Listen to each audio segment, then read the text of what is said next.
Fala rapaziada, estamos aqui para mais uma tier list e dessa vez, olha, vocês não pediram, mas a gente se tava na obrigação de trazer tier list os melhores times da década de 10, ou seja, de 2010 até 2019. Os melhores times brasileiros, né? Brasileiros. Então a gente vai pegar aí os maiores times brasileiros, ver o quanto eles conseguiram de títulos e também, além disso, tá? Pra você aí chororô dos comentários, ó, o quanto eles figuraram na parte de cima, na parte de baixo da tabela, quanto conseguiram vice-campeonatos. Não é só, pô, venceu 2 títulos aí no começo da década, já é mamão. Não é assim não. Aqui a gente vai ser rigoroso, entendeu? Bom, e você que tá assistindo aí e gosta de tier lists, já deixa o like aqui embaixo, comenta uma próxima tier list que você quer ver, comenta outros conteúdos que você quer ver também, compartilha esse vídeo pra mais alguém e bora pro vídeo. Bom, apresentando as categorias pra vocês agora, a gente tem o melhor time, Que aí só pode ser um. foi bem, que aí não tem quantidade, Uhum. meia bomba, que é aquele time que foi bem em algumas partes, foi mal em outras, e Assim, ó. é, muito desleixo. Isso.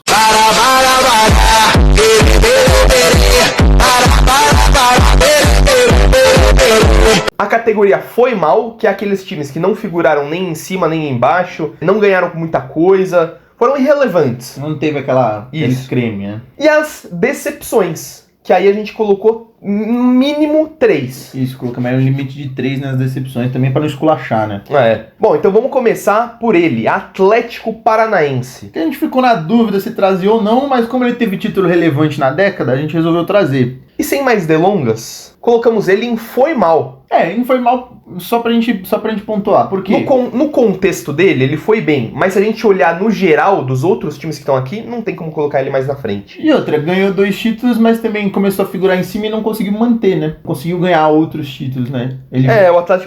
O Atlético Paranaense que foi campeão da Copa do Brasil e da Sula, e só isso também. Exatamente. Seguindo pro Fluminense, o Fluminense que, ó, essa década... Já vou deixar aqui claro, 2013, né? Tapetão 2013, um quase rebaixamento também. Tem título. Tem 2 campeonatos brasileiros. Lá no comecinho da década, Lá né? no comecinho. 2010 e 2012 o Fluminense Campeão é campeão brasileiro. Mas também depois disso, né? Só o Tapetão 2013. E depois mais nada, E depois só Limbo também. Não chegou a figurar lá embaixo, né? Não. A gente colocou ele no foi mal também, porque... Isso aí foi mal, né? Ainda mais pensando que é um time grande. Seguido agora pelo Corinthians. E esse aí, ó, nem precisa... É meio óbvio, né? Acho que a gente até trouxe ele agora porque ele é meio óbvio que, pô, a década que o Corinthians fez foi a melhor da história do Corinthians. E eu acho que foi a melhor desses clubes brasileiros na década. Por isso que ele é o melhor time. É o melhor. Ele venceu o Mundial. Não tem muito Seguido por Botafogo. Botafogo que teve um rebaixamento só e mais nada. Eu ia falar também, não tem como não colocar o Botafogo na última categoria, que é... Decepção. Ele decepcionou. Não tem como nessa não colocar década o Botafogo de 10. em decepção. Ele só tem um rebaixamento e ele não consegue figurar em mais nada. Seguido por Internacional, que tem uma Libertadores, ok, título relevante. É aí que a gente começa já a ter que queimar um pouco os neurônios. Mas ele tem uma Libertadores, uma Recopa... Mama Mazembe. E também depois mais nada. Além de um rebaixamento em 2016. Bota a dancinha do goleiro do Mazembe, vai, editor, só pra gente cravar o Internacional aqui em decepção nessa década.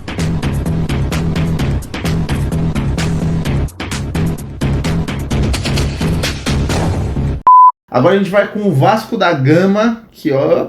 Assim, o Vasco não tem muito o que falar. Ele foi rebaixado 2 vezes, 13 e 15, uma quase queda em 18. Isso de título, só teve uma Copa do Brasil. Ele foi decepcionante. Ele ali no início da década, ele até tá com um time competitivo, ele até incomoda, talvez... Tem gente que acha que foi o jogo mais difícil do Corinthians naquela campanha da Libertadores de 2012. 2011 é quando ele vence a Copa do Brasil. Isso. Mas ali é outro que também, a partir do início da década, vem num declínio impressionante. Ele tem 2 rebaixamentos e ele tem um quase também, não? Então, ele é rebaixado em 13, 15 e depois quase em 18. Então, assim, pô, não tem como não deixar ele... Não, é muito longe de... Aliás, eu acho que muito longe de todos os outros, assim, eu acho que bem ruim. E só pra trazer um pouco o que a gente conversou também no Arquibancada de Boteco, se você não assiste toda quinta às 7 horas no canal do Pode Coisas, que o Wesley falou, o Vasco é o time grande com maior maior tempo de crise de toda a história, né? E é verdade, tá em crise aí pelo menos na década de 10 toda, né? Nós estamos falando aí de 2010 pra cá, né? E o Vasco tá em crise até hoje. Seguido por ele, o Grêmio. E olha, o Grêmio aqui, ele é... Estamos falando de coisa boa já. Tamo. Ele tem uma Copa do Brasil, uma Libertadores, uma Recopa e um vice do Brasileirão. Em nenhum momento da década ele tá lá embaixo.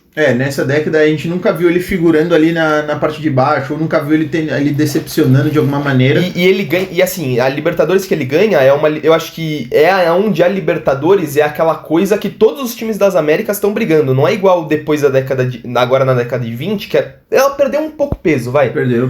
Porque só brasileiro tá ganhando. Os times brasileiros são muito melhores que os outros. Ela foi perdendo peso aos poucos, né? Quando tiraram os times mexicanos, aí depois os times brasileiros começam a ficar com... disparado na frente.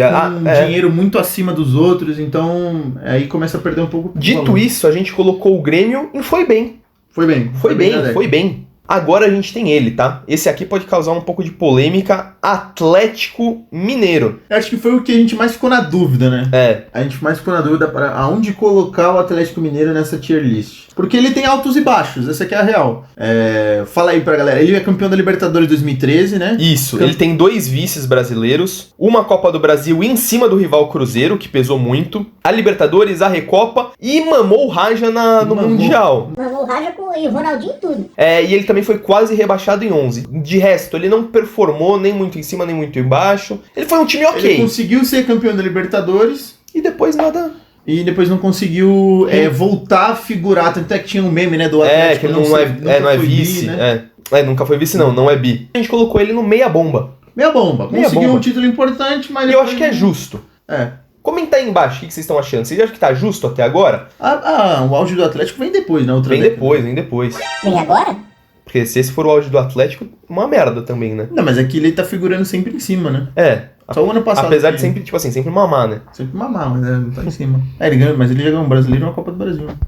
Seguido pelo Cruzeiro, o seu rival. E, a década do Cruzeiro, esse aqui também foi complicado. Falsas impressões, eu diria. Porque ele tem 2 brasileiros consecutivos, 13 e 14. Tem 2 Copas do Brasil, mas aí também tem um quase rebaixamento em 12 e tem o fatídico... E aí, Zezé, adianta o pagamento pra gente jogar, não sei o quê. Fala, Zezé, bom dia, cara.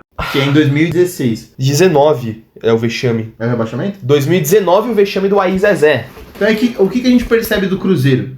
Ele começa não tão bem, ele tem um o ápice... ganhando 2 brasileiros, 2 Copas do Brasil, e depois ele despenca de um jeito que ele vai pra Série B sendo tipo, e sofre as consequências dessa Série B até hoje. Não, e ele vai pra Série B que, tipo assim, ele sobra ali na zona do rebaixamento.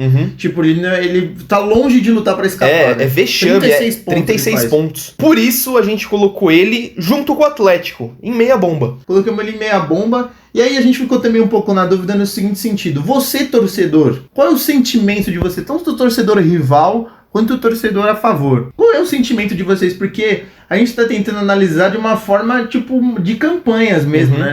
Não de como o torcedor encara isso. Porque, o bi brasileiro do Cruzeiro é muito relevante. Só que se analisa a década como um todo, ali nos 10 anos... ele tem essa oscilação, né? Pra caramba. Seguido por ele, Santos Futebol Clube, o Santos do Neymar. Então, aí é outro que poderia ter falsas esperanças, né? Falsa demonstração. Mas aí a gente consegue até descobrir novas coisas sobre o Santos. O Santos, ele é campeão da Libertadores em 11, com o Neymar, com o Ganso, com um puta time. E havia sido campeão da Copa do Brasil em 10. Então aí no início da década já traz 2 títulos relevantes. O Léo quis saber se o Barcelona era tudo isso no Mundial. Japão, a gente se encontra lá. A gente pega o Barcelona lá, vamos ver se é isso tudo.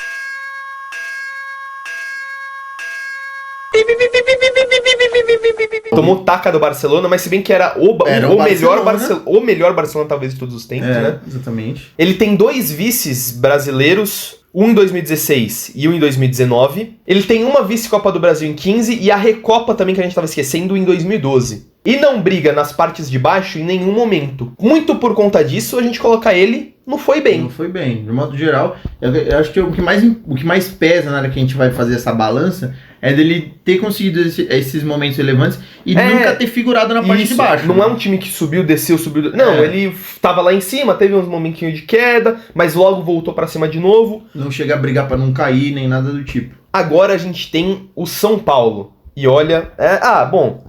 O São Paulo não tem muito o que falar. O torcedor não pode ficar bravo. Não pode. Porque é óbvio. Não, eu acho que até o próprio torcedor do São Paulo sabe. Essa foi a pior década da história do São Paulo. Eu acho que até na década lá, quando tava construindo o Morumbi, não foi tão ruim assim, porque se tinha desculpa de que tava construindo o Morumbi. O São Paulo tem uma Sul-Americana. A gente até pode colocar 2 brigas pra não cair. Apesar de ter ficado com 50 pontos nas duas, bem longe, assim, da... Mas ele foi pela campanha. Pela campanha. Uma salva pelo Muricy. E a outra salva pelo Hernanes. E tem um vice em 2014. Ou seja, muitos altos e baixos e mais baixos do que alto. E contou muito o São Paulo pra colocar aqui, porque ele vinha de uma das melhores décadas dele. 2010, assim, foi impecável pro São Paulo. E tinha uma... De 2000 a 2010, né? De 2000 a 2010. Por esse fato do São Paulo, na verdade, em muitos momentos, nem aparecer na situação. A gente colocou ele em decepção. Decepção nessa década e, tipo, é o que você falou. Eu acho que a galera sabe disso. Sabe. É bem nítido. Né? Eu acho que o torcedor de São Paulo não vai ficar bravo, não. E, porra, essa década aí é sofrida. Agora a gente tem o Palmeiras. Palmeiras com um rebaixamento, um quase rebaixamento, salvo pelo Santos. Mas também tem... outro falsas esperanças aí, né?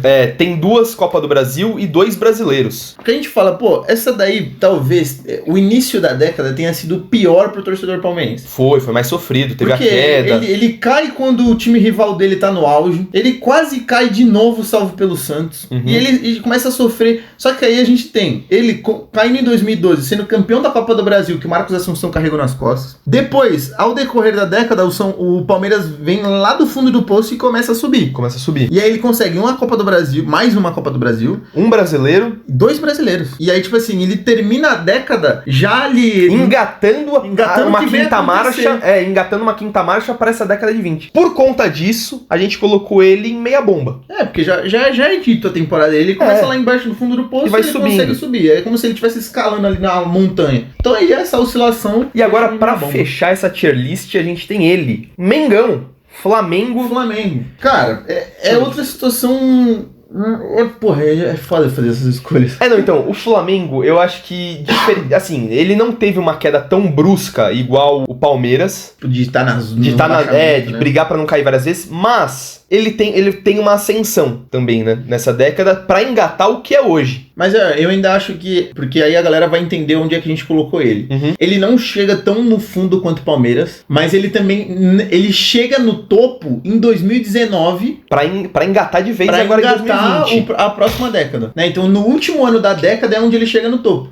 Então vamos lá. O Flamengo tem uma quase queda em 2010, uma quase queda em 2013. Que aí também o 13 tem a ver com o tapetão do Fluminense. Da Lusa, que afundaram ele. Fundaram a Lusa. Tem um vice em 2018, um Brasileirão em 19, uma Copa do Brasil em 2013, um vice da Copa do Brasil em 17, uma Libertadores em 19, a Sula vice em 17 e perdeu na prorrogação pro Liverpool. Que foi um feito, um bom desempenho no Mundial. Ele é o melhor dos meias bombas. Exatamente. Eu acho que o torcedor flamenguista, ele tem o sentimento de que no início da década o Flamengo foi mais ou menos, E aí ele começa a melhorar depois. Tanto é que tem o meme de que o Flamengo nasceu em 19, né? Que os rivais ficam zoando. Mas aí, devido a essa oscilação, a gente colocou ele em meia bomba. E eu confesso que teve muitos times aí que eu tô na dúvida até agora. Eu também. Então, pra fechar aqui, rapaziada, essa é a tier list completa. Comenta aí embaixo o que vocês acharam, quem vocês colocariam mais pra cima, quem vocês mudariam de lugar. Comenta se a gente tá maluco. Ajuda aí, na real. Ajuda, porque... Cara, foi foda fazer. Foi difícil. Foi difícil, porque principalmente difícil escolher e de ser difícil pegar o que cada clube fez, tá ligado? É isso então, eu acho que a gente fecha por aqui a tier list. Como eu disse no começo, comenta aí se você quer ver outro conteúdo parecido com esse. Bom, então é isso, rapaziada. Tamo junto. Não esquece de deixar o like, hein, pra dar aquela força pra nós, que o clique de vocês faz muita diferença. Tamo junto. É nóis.